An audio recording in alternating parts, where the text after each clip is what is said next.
자, 때는 949년 3월 태조 왕건이 고려를 세운 지 31년이 된 해였습니다. 고려의 수도 개경궁궐에선 태조 왕건의 넷째 아들이자 고려 4대 왕 광종의 성대한 즉위식이 펼쳐집니다. 왕이 된 광종, 벅차올랐겠죠. 그죠? 고려를 강하게 만들겠다는 다짐도 했을 겁니다. 그러면서 광종은 자신의 앞에 늘어선 호족 출신 신하들을 바라보지요. 그들을 보면 문득 광종의 머릿속엔 지난 날이 쭉 떠오르기 시작했을 겁니다. 왕 위에 오르기까지의 과정이 정말 다사다난했기 때문입니다. 자, 그렇다면 아버지 왕건이 죽고 광종이 즉위하기까지 6년 동안 대체 무슨 일이 있었을까요?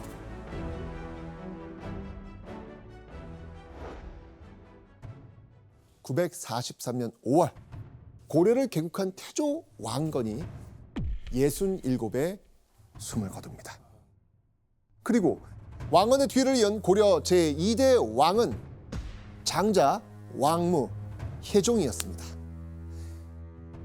여러분들 혜종이 어떤 왕인지 혹시 아시나요?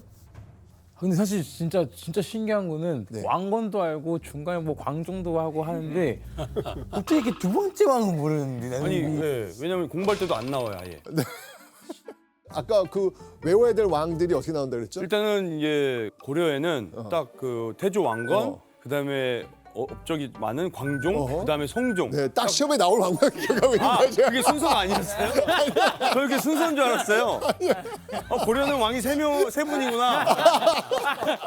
큰일 났다. 아니에요. 아니에요? 아, 죄송합니다. 이게 시험의 폐해입니다. 아, 여기만 하는. 자, 왕건의 아들이었던 혜종. 왕건 부인 총 몇 명? 26명? 27. 30 몇 명. 29명. 아, 29. 그 부인들에게서 낳은 아들은 25명에 달합니다. 그 아들 중 장자가 누구다? 그게 혜종인 거예요. 와, 그 많은 사람들 중에 장자가 혜종. 네. 아. 아니 근데 그 혜종이 이 고려 안팎으로 사실은 명성이 자자했지 않습니까? 예, 아무래도 그 왕건이 이제 태조 국가를 이룬 분이니까 그 아들에 대한 관심이 굉장히 컸겠죠. 중국의 후진의 그 황제가 그 혜종에 대해서 이렇게 얘기를 했다고 그래요. 이 매와 같은 자세로 적을 막고 오호. 넉넉한 온정으로 고려를 윤택하게 했다. 오호. 그러니까 문무가 뛰어났던 그랬던 왕이었던 것 같아요. 그런데요, 그런 혜종에게도 약점이 하나 있었습니다. 바로 외가인 나주 오씨 세력이 약했던 거예요. 그 집안이 약했던 거예요. 집안이? 네. 그래서 혜종은 왕이 됐지만 사사건건 다른 호족들의 눈치를 볼 수밖에 없었던 거예요. 교수님. 그래도 이게 혜종은 이미 왕이 됐잖아요. 근데 왜 계속 눈치를 보게 되는 거죠? 예, 당시 고려는 호족 출신들의 정치적 영향력이 매우 강했습니다. 그래서 혜종이 왕이 되기는 했지만 그 사람들의 지지를 받지 않고는 왕위를 안정적으로 유지하기는 어려웠던 거죠. 그래서 왕건도 혜종 세력을 키워주기 위해서 충북 진천 출신의 호족의 딸과 혼인을 시키기도 하고 유력한 신하들에게 혜종을 부탁하기도 했었습니다.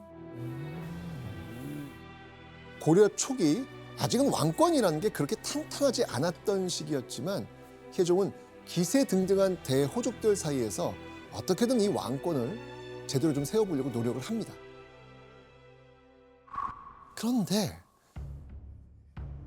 혜종이 즉위한 지 2년째가 되던 945년 어느 날 궁안이 발칵 뒤집히는 고발이 혜종에게 날아듭니다. 고발? 어떤 고발? 왕의 동생인 왕효와 왕소가 다른 생각이 있다. 무슨 고발인지 아시겠습니까? 지금 영모를 꾸미고 있는 것 같다. 왕요 왕소가 누구한테? 지금 혜종한테. 그렇죠. 자, 그렇다면 혜종의 24명의 동생 중에 왕요와 왕소는 과연 누굴까? 당시 23살의 왕요는 혜종의 뒤를 이어서 훗날 정종, 21살의 왕소는 훗날 정종의 뒤를 이어서 광종이 됩니다. 이 둘은 친형제예요. 그래서 왕건의 셋째, 넷째 아들입니다. 게다가요, 두 사람은 일단 배경부터 남다릅니다. 왕자들의 어머니는요, 왕건의 세 번째 부인 신명순선 왕태후 유씨였는데요. 충주 호족 유궁달의 딸이었습니다. 자, 충주가 어떤 곳이냐? 이 충주 지역은요, 예로부터 온갖 물산이 모여드는 유통의 중심지였거든요. 그래서 충주 세력은요, 호족 중에서도 아주 막강했습니다. 그리고 왕소는요, 많은 왕자 가운데 눈에 확 띄는 존재로 자랍니다. 광종께서는 뛰어난 용모와 우수한 자질로 태조의 사랑을 특별히 받았습니다. 자, 그렇게 왕소는 아버지와 외가의 그 보호와 사랑 아래 별 탈 없이 조용히 왕자로 살아왔죠. 형 왕유도 마찬가지였습니다. 자, 그런데 이런 왕소와 왕요가 몰래 반역을 준비한다는 고발이 들어온 거예요. 정말 왕소가 혜종의 뒤통수를 칠 계략을 꾸미고 있었을까요? 자, 이때 혜종의 반응을 보면 그 답을 알 수 있습니다. 얼마 후 왕소와 왕요 형제는 혜종의 부름을 받습니다. 호출이 온 거예요. 네. 이 진실 여부를 떠나가지고 반란에 엮이는 순간 왕명하나면 어떻게 되는 거예요? 죽죠. 죽임을 당하죠. 네, 맞습니다. 죽을 수도 있으니까 아마 이때 둘은 잔뜩 긴장하고 왕인 혜종 앞에 섰을 겁니다.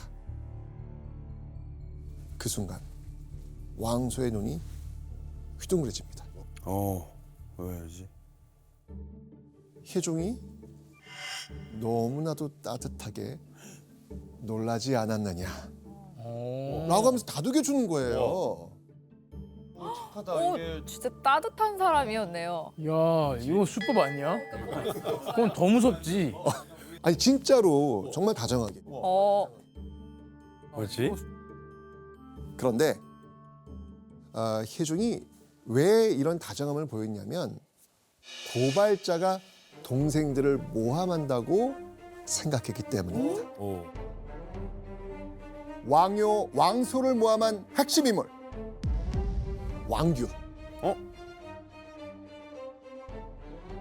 왕규는요, 고려 혜종 때를 장악한 광주의 대호족이었습니다. 게다가 혜종의 장인이었어요. 혜종의 장인. 네.